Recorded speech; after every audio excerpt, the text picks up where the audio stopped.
Have you ever been playing an RPG, just doing some quests, when you have that thought, man, these monsters that I'm killing would make really cute girls? We've all had that moment, right? Right?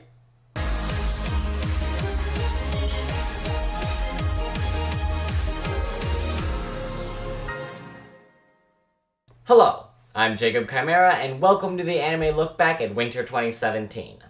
Interviews with Monster Girls was another fairly popular anime that I enjoyed quite a bit myself. The story is set in a world where creatures such as Dullahan, vampires, and succubi have always existed. But rather than being supernatural beings, they exist as genetic mutations. The demi-humans, or demis, have become more accepted in recent years and have started to integrate into human society. Cut to Takahashi Tetsuo, a high school biology teacher who's fascinated with demi-humans. Just as luck would have it, 3 new students at his school are demi-humans, as is the newest teacher on staff. Takahashi strives to understand the scientific nature of demi-humans, all the while growing closer to the girls and learning more about them. Interviews with Monster Girls is fascinating because it takes the popular concept of Monster Girls, but examines it in a way I've never seen before. Now, normally Monster Girls are depicted as incredibly powerful beings.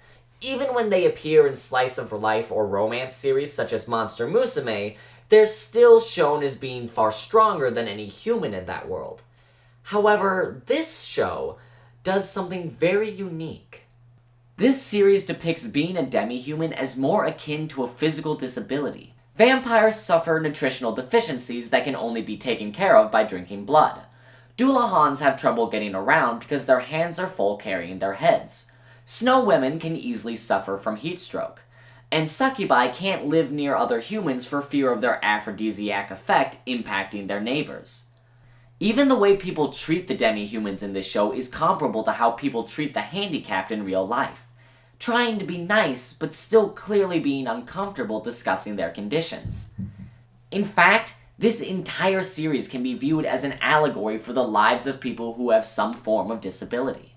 This show is able to examine a real-world issue in an extremely clever way by framing it in a cute comedy about monster girls living in society. All of the characters in this anime are great, which is ideal because it's a very character-centric series. The girls are definitely the best, but that probably isn't all that surprising given the fact that they're essentially the title characters. Each of them has a unique personality that makes watching them interact with one another and the other characters extremely fun. Machi Kyoko is a Dullahan who's very clever and studious, but can easily get flustered. I like to think that if Celti and Shinra from Durarara had a daughter, it'd be Machi. Kusakabe Yuki is a snow woman who's troubled by her demi-human traits until Takahashi-sensei helps put her worries to rest. She's a nice girl that secretly likes puns and erupts into choked laughter whenever she hears one. While she is a great character, I feel like naming a snow woman Yuki would be a bit like naming a redhead Flamebrain. Satao Saki is a succubus and teacher at the school the other girls attend. She's so afraid of her aphrodisiac effect getting her into trouble that she manically avoids men.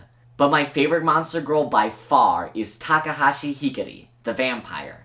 Hikari has incredibly high energy and is super fun. Her short attention span and enthusiastic nature have her constantly bouncing off the walls, causing trouble for everyone around her. Despite being so hyperactive, she's still a thoughtful girl that pulls through when it really matters. Hikari has a wide range of facial expressions that are great for both expressing her emotions and creating comedy. Takahashi-sensei is a good character to have the girls centered around.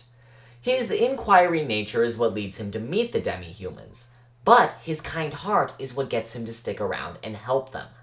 In addition, he's a lower energy character, which makes him an ideal straight man to the wacky antics of the monster girls.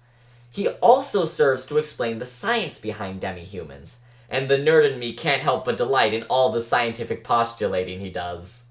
The rest of the students at the school are fun and have some good moments despite being only background characters.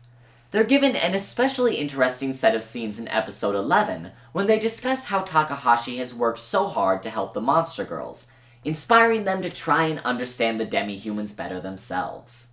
I found the animation of this show to be aesthetically pleasing. The character designs are unique and cute, which is ideal for a lighthearted comedy about monster girls living everyday school lives. And while all of the animation flows and looks very nice, there are a few parts that stand out as exceptional. Many jokes in this show are visual gags reliant on the character's unique movements.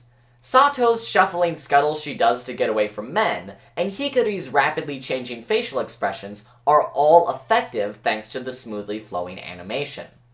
The way Machi's character is animated is especially fascinating. Machi moves and changes the angle of her head depending on her emotional state, just as any human does. But since she carries her head in her hands, her arms and body move with her.